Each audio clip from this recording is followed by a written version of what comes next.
What's up? I'm in Kill Devil Hills, North Carolina, and I'm at the Wright Brothers Memorial. And just letting you know, tickets are normally $10. I got in free today. It's National Park Week. I didn't know, but it looks like there's a museum over there, a couple little hangars or something right there, and the actual monument. I have a really slow zoom on this camera, but it's up on that hill, so it's going to be a little bit of a walk. That hill is actually Kill Devil Hill.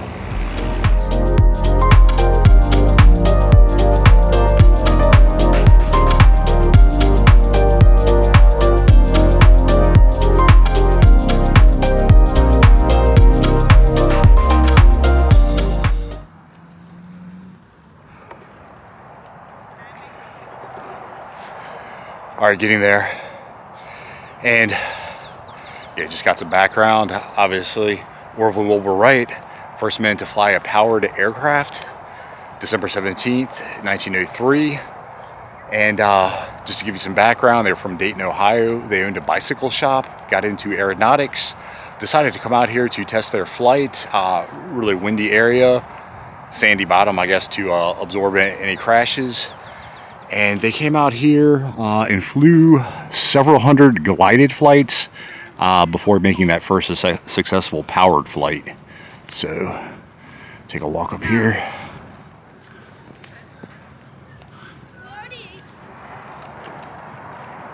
Okay, see the ocean. And I'd love to fly my drone. I'm feeling like I shouldn't.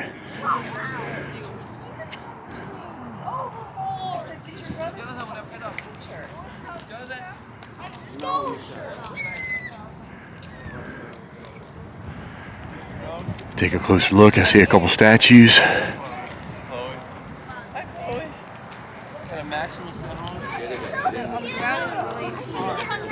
We'll reach you there. Alright, I guess you have Orville over here. Wilbur. And I don't think you can go inside.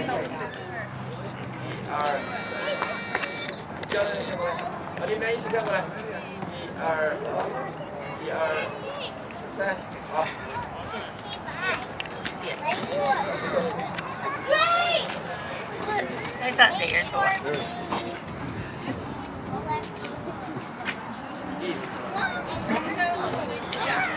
Whoa, this building is so tall.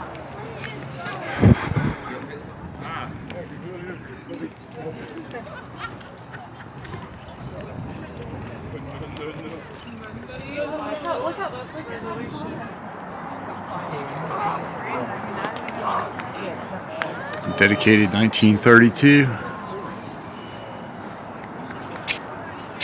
Fall off the back of this thing.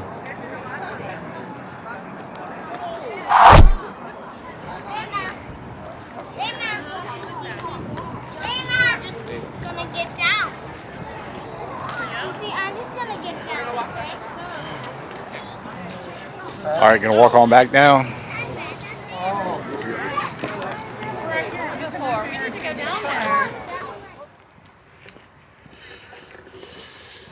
Headed back down, and I found out that's actually not the launch site. It's down there. Yeah, so I'm gonna take a look at that. Like I say, there's a hangar, there's a pilot's booth, there's a workshop, the museum, of course. And to give you some quick background, December 14th, they had made a 3-second flight, so they know they could do it. And December 17th was the big day. They had witnesses come out so they could have everything recorded.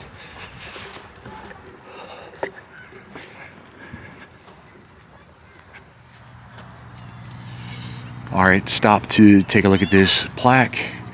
And Big Kill Devil Hill, this used to be a giant sand dune. They planted grass here in 1929 so they could build that monument. And this is where they launched their glider flights. So, yeah, they lug those things up there. And that's where they mastered flight control.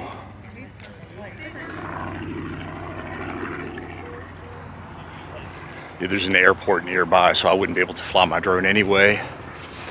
But some other facts to throw out there.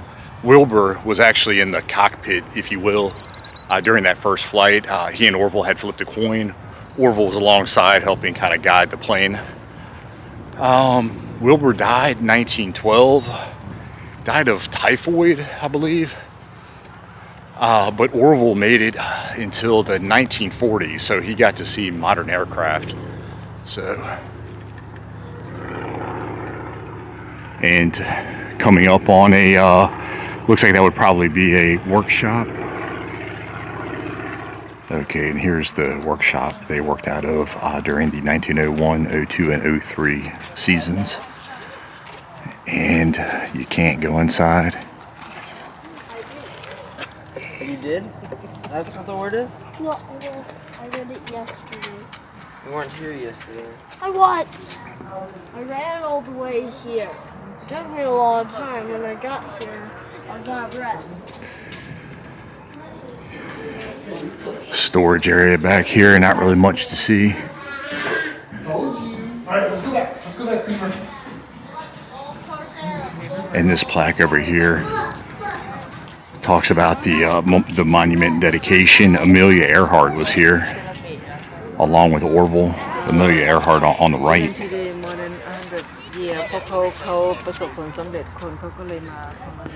Yeah, over 3,000 people in attendance, December 17th, 1928.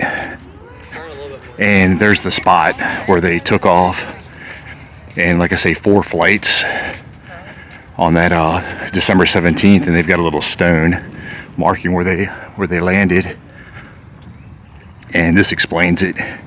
And what they had done, like I say, in the cockpit was alongside, kind of stabilizing the machine. Did that for about 40 feet before it took off, and yeah, they were on this rail. So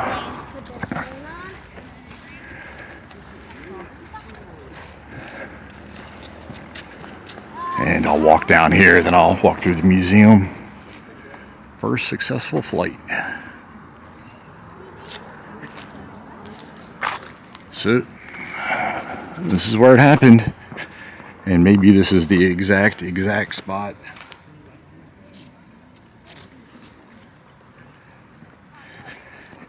And obviously first stone, that would be where the first flight landed. I was in the air for 12 seconds, distance 120 feet. Like I say, Orville, I don't know who I said, but Orville was, maybe I got these mixed up earlier. All right, second flight, distance 175 feet in the air, same amount of time, 12 seconds. Wilbur was in the cockpit. He was actually kind of laying down. Third flight, 5 seconds, 200 feet.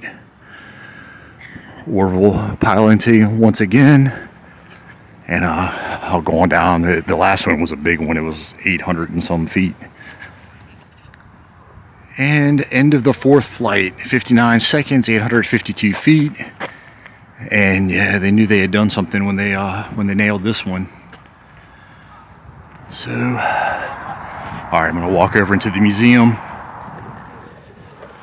To give you some more information, a year later, they had gone back to Dayton.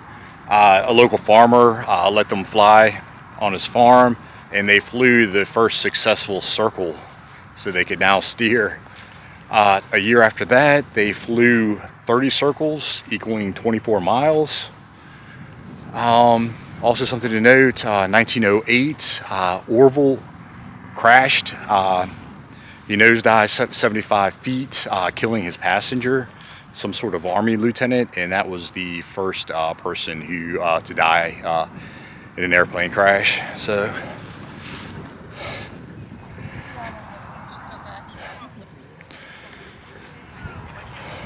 signs going over the same thing, talking about those 4 first flights, and tells you if you come, it looks like most people are doing the museum first, then wrapping up to the monument.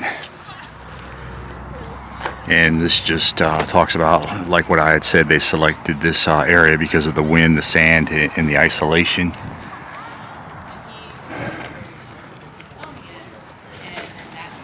Alright, a little bust up here. Plaque of Orville and Wilbur, it looks like. They taught us to fly. And looks like Orville got the better looks, maybe.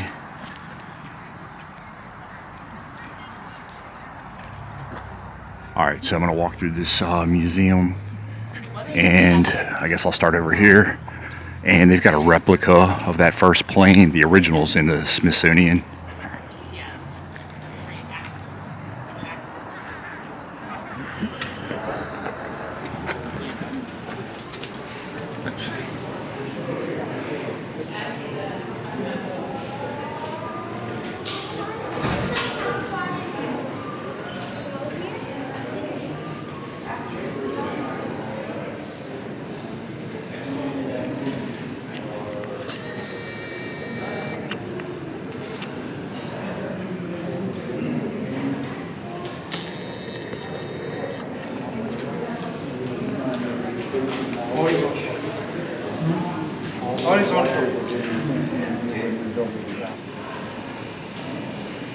And this would actually be the front of the plane. And they had this elevator up front. And like I say, Orville or Wilbur, I can't ever remember who was the first one, but anyway, yeah, he laid down on the wing there.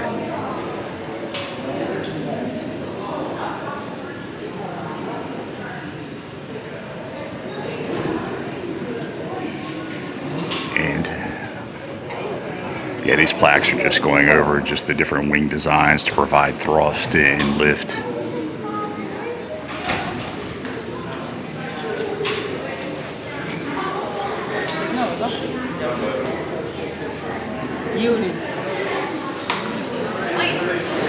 Looks like that's the inside of the wing, maybe.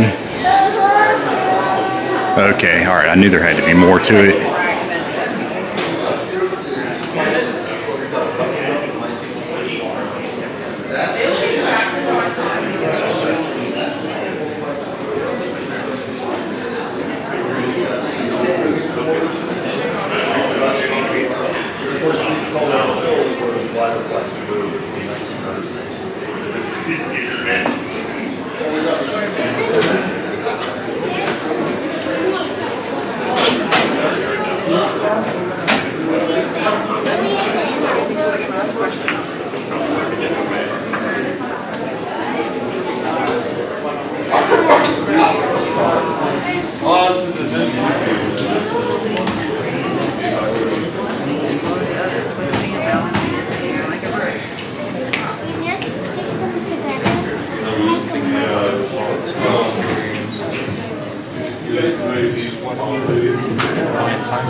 All right, that's it for the Wright Brothers Memorial. Word of advice, you might not want to come on a Saturday. Pretty crowded. Anyway, getting out of here. See ya.